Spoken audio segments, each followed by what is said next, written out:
नमस्कार, ABP news पर हाजिर हूं मैं रुबाना इसार खान। इस समय देश राममय है। दिव्य भव्य राम मंदिर में प्राण प्रतिष्ठा की शुभ घड़ी आई, तारीख 22 जनवरी। लेकिन इस मौके पर लोगों के मन में सवाल है, क्योंकि देश के 4 बड़े पीठ और उनके शंकराचार्य अयोध्या नहीं जा रहे इस प्राण प्रतिष्ठा समारोह में शिरकत करने के लिए। इन्हीं में से एक ज्योतिषपीठ के शंकराचार्य स्वामी अभिमुक्तेश्वरानंद सरस्वती जी यहां हमारे साथ एबीपी न्यूज पर इस समय मौजूद हैं और स्वामी जी जो हैं वो बाकायदा विरोध करते हुए सुनाई पड़ रहे हैं। उन्हीं से जानते हैं कि इस शुभ पावन अवसर पर विरोध की वजह क्या है। शंकराचार्य जी, देखिए, किसी भी कार्यक्रम का हमारे द्वारा कोई विरोध नहीं किया गया है। हमने तो ये कहा है कि ये समय सही नहीं है और जो कार्य किया जाना है वो नहीं हो सकता, क्योंकि मंदिर अभी अधूरा है। मंदिर पूरा बन जाने के बाद प्रतिष्ठा होना प्रशस्त होता है। ये धर्मशास्त्र की बातें हैं और हम जिस जगह पर बैठे हैं वहाँ हमारा ये दायित्व बनता है कि अगर धर्म के मामले में कहीं कोई कमी हो रही हो तो हम उसको रेखांकित करें। तो वो जो आपको अशास्त्रीय विधि लग रही है, जरा उसके बारे में विस्तार से दर्शकों को बताइए कि क्या गलत हो रहा है जो शास्त्र अनुसार नहीं हो रहा। देखिए, पहली बात तो ये है कि मंदिर में प्रतिष्ठा हो रही है तो मंदिर पूरा बना हुआ होना चाहिए। मंदिर में प्रतिष्ठा हो रही है, चबूतरे पर अगर प्रतिष्ठा हो रही होती तो चबूतरा पूरा बना हुआ होना चाहिए था, ये हमारा कहना है। और मुहूर्त को लेकर क्या आपत्ति है? और मुहूर्त को लेकर के आपत्ति ये है कि अभी पौष मास है और पौष मास में सामान्यतया प्रतिष्ठाएं नहीं होती हैं। अब जब आप इस तरीके की बात करते हैं तो फिर एक सवाल ये लोगों के मन में आता है और एक धारणा बनती है कि जो जगत गुरु शंकराचार्य अभिमुक्तेश्वरानंद जी हैं ये राजनीतिक बयान दे रहे हैं। और ये राजनीतिक बयान इसलिए दे रहे हैं क्योंकि अभिमुक्तेश्वरानंद जी स्वामी जी जो हैं वो मोदी विरोधी हैं और कांग्रेस के समर्थक शंकराचार्य हैं। अब ये धारणा सही है या गलत, मैं इस बहस में जा ही नहीं रही हूँ, लेकिन मैं ये जानना चाहती हूँ कि एक शंकराचार्य के पद पर बैठे हुए व्यक्ति के लिए अगर इस तरीके की धारणा बन रही है समाज में तो इसमें किसका हित किसका अहित? देखिए, बात यह है कि धारणा बनती नहीं है, बनाई जाती है। तो ये धारणा बनाई जा रही है। किसकी तरफ से? किसको कहें? आप तो कह सकते हैं। कांग्रेसी निरूपित हमको कर देने में किसका फायदा हो सकता है? बीजेपी का। जिसका फायदा हो सकता है वो लोग ये निरूपित कर रहे हैं और ये एक कमजोरी की भी निशानी है। जब हम कोई प्रश्न उठाते हैं तो हमारे प्रश्न का सीधा शास्त्र से उत्तर देने की बजाय आप कांग्रेसी कहते थे, कांग्रेसी मान लो, हम कहते हैं कोई कांग्रेसी है भी, तो क्या कांग्रेसी होना खराब है? क्योंकि आप नियमों और शास्त्रों को लेकर कुछ सवाल खड़ा कर रहे हैं। क्या ये आपको अच्छा नहीं लगा कि प्रधानमंत्री नरेंद्र मोदी जो यजमान की भूमिका में वहां जाएंगे 22 जनवरी जब दिव्य भव्य राम मंदिर में प्राण प्रतिष्ठा का कार्यक्रम है, तो प्रधानमंत्री की तरफ से पूरे देश को ये मौखिक संदेश दिया गया कि वो 11 दिन का अनुष्ठान कर रहे हैं, यम नियम का पालन करेंगे, वो 11 दिन तक व्रत रहेंगे। ये अच्छा लगा आपको सुनकर? क्यों नहीं। अगर कोई भी हमारे देश का व्यक्ति, हमारा सनातनी, हमारा हिंदू और फिर किसी पद पर बैठा हुआ व्यक्ति अगर धर्म का पालन करता है और उसको जनता के बीच में प्रदर्शित भी करता है तो हमको क्यों नहीं अच्छा लगेगा? अच्छा लगा। एक सवाल और जो लोगों के मन में आ रहा है कि असल वजह क्या है? ये जो आप कह रहे हैं कि जो शास्त्र सम्मत तरीके से नहीं किया जा रहा है प्राण प्रतिष्ठा, मुहूर्त नहीं है, यहाँ पर मंदिर का पूरा निर्माण नहीं हुआ, ये असल वजह है? या फिर कुछ लोगों के मन में ये बात आ रही है कि जो पुरी के शंकराचार्य ने बात कही कि अगर वहाँ पर यजमान की भूमिका में प्रधानमंत्री नरेंद्र मोदी प्रतिष्ठा कर रहे होंगे तो फिर शंकराचार्य वो वहाँ बैठकर क्या करेंगे? तो क्या ये मामला शंकराचार्य के पद और प्रतिष्ठा से भी आकर जुड़ रहा है और उस रूप में भी ठेस आप लोगों को लगी है? नहीं, देखिए, ऐसी कोई ठेस हमको नहीं है। ठीक है। जो सम्मान है वो ठीक है, एक जगह का अपना सम्मान होता है, हर जगह का अपना होता है, लेकिन सम्मान हमारे हाथ में नहीं होता है, सम्मान करने वाले के हाथ में होता है। तो हम कहीं पर अगर उपस्थित हैं तो जो सामने है उसके ऊपर ये निर्भर करता है कि वो हमारे लिए क्या सम्मान करता है, क्या नहीं करता है। एक आम लोगों के मन में ये सवाल बार बार आ रहा है कि ये तो सदियों के इंतजार के बाद दिव्य भव्य राम मंदिर में ऐसा मौका आया है, और जो शंकराचार्य हैं जिन्हें सबसे आगे होना चाहिए था, धर्म की ध्वजा थामे हुए, वो क्या इस उत्साह और उमंग के मौके पर, वो कहते हैं, रंग में भंग डालने वाला काम ऐसा तो नहीं करते हुए प्रतीत हो रहे हैं?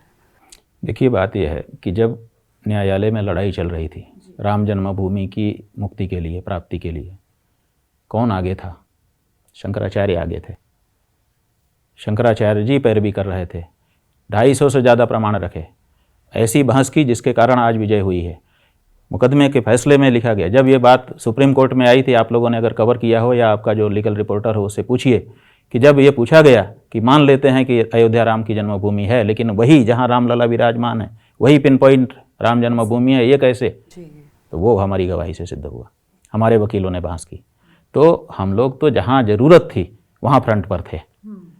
अब जिस दिन फैसला आ गया कि ये राम जी की जन्मभूमि है, उसी दिन हमारा तो काम हो गया। वहाँ मंदिर बने, कितना बड़ा बने, कितने कौन बैठे, क्या चढ़ावा आए, कौन सी व्यवस्था हो, ये सब मायने नहीं रखता। हमारा काम तो उसी दिन हो गया जिस दिन ये निर्णय हो गया कि ये राम जी की जन्मभूमि है। वो हमने कराया, उसमें हम अग्रणी थे, नहीं थे तो बताएं। विश्व हिंदू परिषद जो आज चौधरी बन के बैठे हैं ना, जिसके महासचिव चंपत राय हैं, यही विश्व हिंदू परिषद किसी समय कांग्रेस के साथ मिल करके हम फिर से पॉइंट आउट कर रहे हैं, क्योंकि आपने कहा कि कहा जा रहा है कि आप कांग्रेसी हैं। हम कांग्रेसी नहीं हैं, हमारे गुरुजी कांग्रेसी नहीं थे। कांग्रेसी ये लोग हैं, क्योंकि इन्होंने कांग्रेस से मिल करके, दाऊ दयाल खन्ना जो कांग्रेस का विधायक था, उसको अपने विश्व हिंदू परिषद में शामिल कराया, फिर कांग्रेस पार्टी से बातचीत की, और जो जहाँ रामलला विराजमान है, आज जहाँ विराजमान होने जा रहे हैं, उस जगह से 192 फुट दूर शिलान्यास किया इन्होंने गड्ढा बना करके। बूटा सिंह उस समय का गृह मंत्री था कांग्रेस का, वो बैठा, दाऊ दयाल खन्ना बैठा, अशोक सिंघल बैठे, चंपत राय बैठे, और इन लोगों ने वहाँ पर शिलान्यास किया और वहीं पर मंदिर बनाने जा रहे थे। भला हो हमारे गुरु जी महाराज का, शंकराचार्य जी का, जिनको गाली दे रही है ना समझ हिंदू जनता, कि उन्होंने कहा कि नहीं, 192 फुट दूर नहीं हो सकता, वही जगह है। और उसको पॉइंट आउट करने के लिए वो स्वयं निकले कि मैं 4 शिला लेकर के जा रहा हूँ, गर्भगृह में मैं शिलान्यास करूँगा। मुलायम सिंह ने उनको गिरफ्तार करके चुनार किले में जेल बना करके रखा। उन्होंने जेल की यातना सही, उन्होंने गालियाँ सही, लेकिन 192 फुट दूर नहीं होने दिया। अगर हो गया होता, जहाँ ये विश्व हिंदू परिषद के लोगों ने गड्ढा बना दिया था और वहाँ मंदिर बनाने जा रहे थे, अगर बना दिया होता तो आज हमको मुख्य जन्मभूमि मिलती।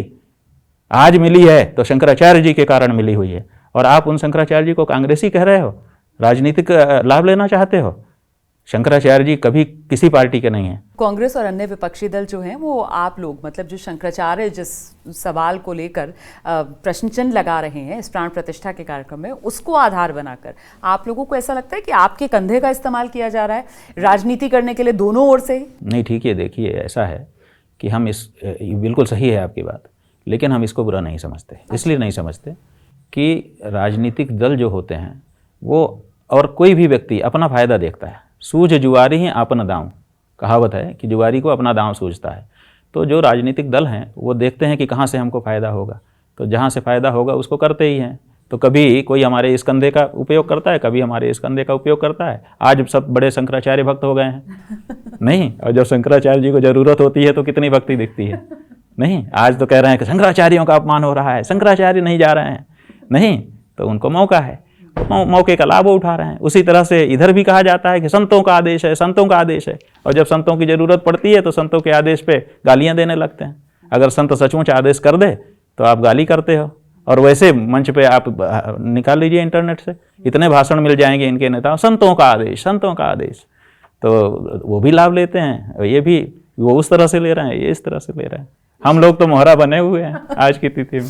शंकराचार्य जी, आपसे बात करते हुए मुझे बिल्कुल ऐसा लग रहा है कि आपके लिए तो हर राजनीतिक दल जो है आप उसको एक ही कसौटी पर कस रहे हैं और एक ही नज़र से देख रहे हैं। नहीं, और आप बिल्कुल जो एक लकीर है आप उसी को आगे बढ़ाते हुए नजर आ रहे हैं। शास्त्र अनुसार आप सवाल उठा रहे हैं और आप ये जो आपके इर्द गिर्द पूरी राजनीति बुनी जा रही है उसको भी समझ रहे हैं। लेकिन एक सवाल मेरा आपसे ये है कि ये जिस तरीके से समय के साथ एक बदलाव हम देख रहे हैं, भले ही उसकी वजह राजनीतिक हो, कि अब जो शंकराचार्य हैं उनके बयानों को लेकर, उनके अधिकारों को लेकर आम लोग, साधारण लोग, वो भी सवाल खड़ा कर रहे हैं। इसकी जड़ में आप क्या देखते हैं? ये राजनीति की वजह से शंकराचार्य के पद का पतन हो रहा है क्या? देखिए, बात यह है कि वैसे तो हमको किसी और से प्रेरणा नहीं लेनी चाहिए, लेकिन जहाँ अच्छी चीज़ हो ले ही लेने का नियम होता है। कोई मुसलमान अपने मौलवी की सार्वजनिक आलोचना करते हुए नहीं दिखाई देगा। हम तो देखते रहते हैं मीडिया में, सोशल मीडिया में भी। आजकल तो अभिव्यक्ति की आज़ादी है, लेकिन अपने मौलवी के कहे पर वो इस तरह से टूटता नहीं है। कोई ईसाई अपने पोप की सार्वजनिक आलोचना करते दिखाई नहीं देता। ये हम हिंदू हैं, जिनमें कुछ राजनीतिक हिंदू हो गए हैं, वो अपने आचार्य की बात पर तुरंत रिएक्शन देते हैं। अरे, उनके ऊपर रिएक्शन देने के पहले उनकी बात पर विचार करो, उनके जैसा अध्ययन समझो, उनकी विचारधारा को समझो। लेकिन ये हमारे यहाँ ट्रेंड चल पड़ा है। और ये ट्रेंड क्यों चल पड़ा है? क्योंकि एक संस्था है, उस संस्था में आप अगर भर्ती होंगे तो वहाँ यहीं से शुरुआत होती है कि साधु सन्यासी मठों मंदिरों में आनंद करते रहे और देश में समस्या हो गई। तो वो उस जगह पे पढ़ करके निकला हुआ जो व्यक्ति है, वो सन्यासियों के, शंकराचार्यों के, महंतों के विरुद्ध विचारधारा हो जाता है। किस तरफ इशारा है? उस संस्था का अब नाम वो इशारा की जरूरत नहीं है, सब जानते, पूरा देश जानता है इस बात को, क्योंकि अधिकतर लोग सांस्कृतिक संस्था का जिक्र कर रहे हैं आप। अब जो भी हो, लेकिन वहाँ यहीं से शुरुआत होती है। तो जिस गेरुआ कपड़े के प्रति हमारे देश में परंपरा से भक्ति भावना है कि इन्होंने सर्वस्व त्याग किया है, ये आदरणीय लोग हैं जो सदा समाज के लिए समर्पित रहते हैं, उस के लिए अनास्था भरी जाती है। और यही कारण है कि आज बहुत सारे हिंदू बस विचारते ही नहीं, पोस्ट पढ़ी और पढ़ कर तुरंत गालियाँ तक देते हैं, गंदी गालियाँ देते हैं। यहाँ तक उनका मन बढ़ गया है। बहुत बहुत धन्यवाद जगत गुरु शंकराचार्य एबीपी न्यूज़ पर हमारे साथ जुड़ने के लिए। तो सीख और सबक देते हुए आप जगत गुरु को सुन रहे थे।